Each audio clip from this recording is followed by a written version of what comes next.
All right, team, what's up? Good morning. Welcome to PT on Ice Daily Show. I am Dr. Jeff Moore, currently serving as the CEO of ICE and lead faculty for cervical and lumbar spine divisions.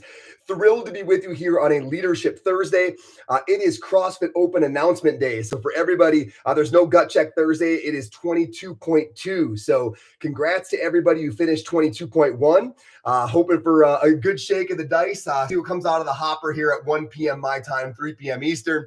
Always a fun day to see what we've got to suffer through over the weekend. So good luck to everybody in 22.2.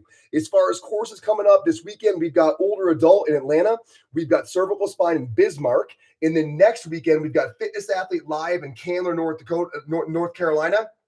Total spine thrust in Milwaukee, Oregon, not Wisconsin. I still think somebody might walk into Milwaukee, Wisconsin next weekend. And then cervical spine is going to be in Nampa, just outside of Boise.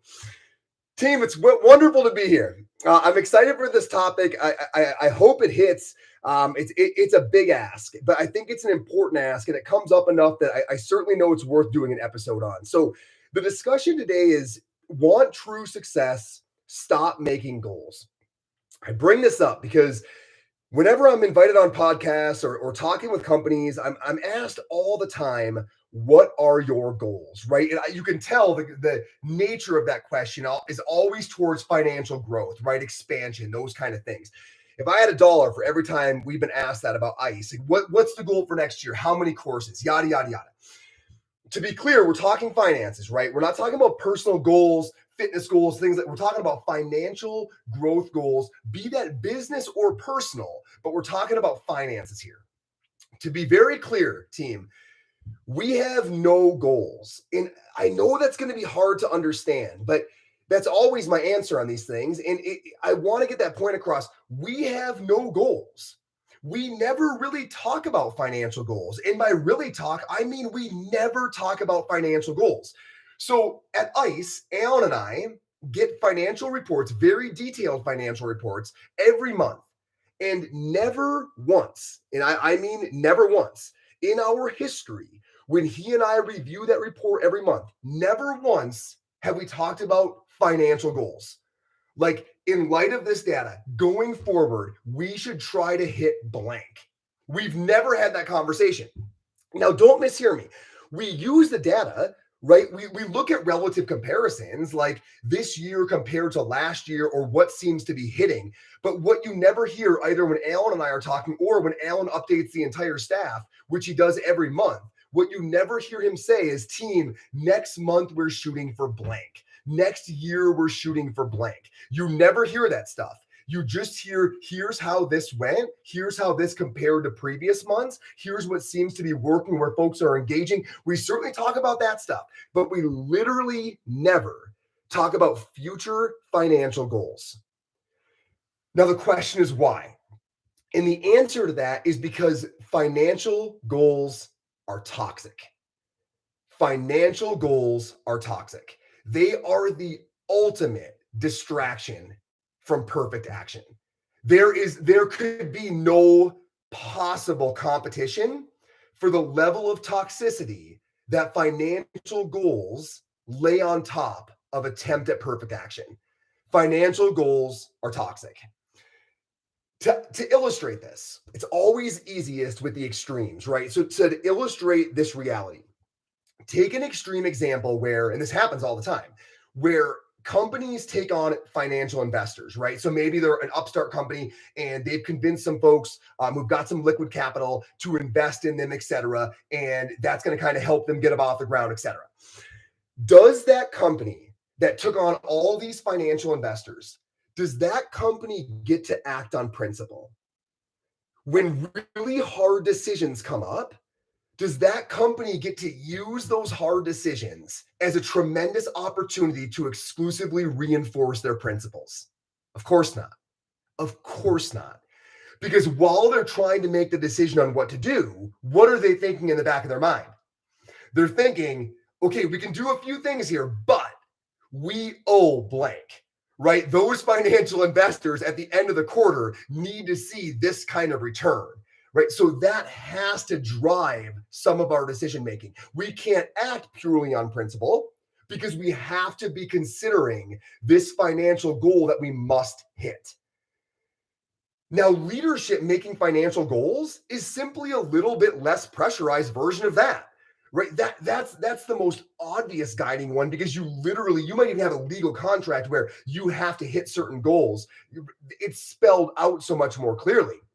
That is not much different from leadership saying next quarter we need to hit blank. Because immediately now, when the team is making decisions, they're thinking, okay, this is probably the right thing to do, but we decided we're trying to hit this certain number, so we might need to compromise in this way. That same toxicity is overlaying all of their decision making. Here's what's so interesting. So I've had the chance to consult with a lot of companies over the past 5 or so years. And it's so funny that I tend to hear two things on repeat. Number one, I hear this, right? For us, it's about the journey, not the destination, or some other awful ripoff of that very popular quote, right? It's about the journey, it's about the process, whatever. People seem to be very proud that they say that they believe that. The other thing that I hear all the time is that having specific goals is what keeps us on track. Team, these two things are diametrically opposed to one another. Those two things, by definition, cannot exist together. If you mean the first one, if you actually mean that your goal is perfect action in accordance with purpose, the journey, right? Every step being done perfectly, regardless of where you wind up, then you can't also say that where you wind up is what keeps you on track. That doesn't make sense. Because if it truly is about the journey, it's about perfect action in that moment, regardless of your destination. That's the actual goal. That's the actual meaning of that quote. The only adoption of it's about the process, not the destination, not the outcome. The only true adoption of that is not having a destination, but instead seeking perfect action in every moment. That's the goal. That's success. And it is financial finish lines that most aggressively poison the waters that may fuel actually being on that journey. So, my advice then, right, is to ditch the goals in favor of a why and a set of principles. At your quarterly meeting, stop making financial goals. Instead, reinforce with your team your why, your purpose, and your principles. Those are the things. That's the actual compass that guides perfect action in every moment. That's when it actually is about the process, not the destination. When you're talking about reinforcing why you're here and what your principles are that guide your actions, not talking about how can you manipulate the current moment to get where you're trying to get, right? That's when you're really talking about perfect action. What you need is a why and a set of principles. I'll use ICE as an example because maybe that'll help illustrate it. We are here as an organization to develop fitness forward, manual therapy skilled, and psychologically informed clinicians. We want to change the way that physical therapy looks and is delivered to the consumer. We believe that if we can do that, it will keep people away from what has become an unfortunate journey in the medical industrialized complex. And we believe this matters. Team, that is a purpose. It's not a number, it's a thing, it's a belief. It is a purpose, it is a why. That is why we're here. It's not to hit a certain number, it's to do that thing. And now every single decision can be weighed and measured on whether or not it serves that purpose. Now, along with that purpose, you got to have a set of principles because those principles make it much easier to actually execute the mechanics of decision making. So, what are your principles and how do they go alongside that purpose? I'll give you a few examples of principles at ICE. Number one, transparency is paramount, right? Transparency is paramount, and that includes financial, right? Everybody knows what everybody else is making because this equation is the same for everybody. You're not guessing. You can crunch somebody else's numbers if you want to take the time. How many folks were at the course? What were the expenses? We do the same math for everybody. Everybody gets the same payout. Transparency is paramount. Number two, we stay in our lane and we drive fast. Right? It's not about looking over and complaining about other people. It's not about worrying about your competition. It's not about trying to figure out what the other person's going to do next. It's about staying in your lane, doing what you do well, executing your vision. Stay in your lane and drive fast. Number 3, be authentic. Around here, you don't ask for permission or forgiveness. Your only job is to do you, only, always. Be authentic, right? Those are principles, right? Be transparent, stay in your lane and drive fast. Stop looking sideways and be yourself every damn day, right? Those are things, literal components of a recipe that on any given what should we do, once you know your why, you know the general direction. Once you understand your principles, you can actually put in individual steps towards that action. All you need is a why and a set of principles. And a financial goal should never be allowed to get in the way of utilizing those tools. Yet that's what happens in most companies.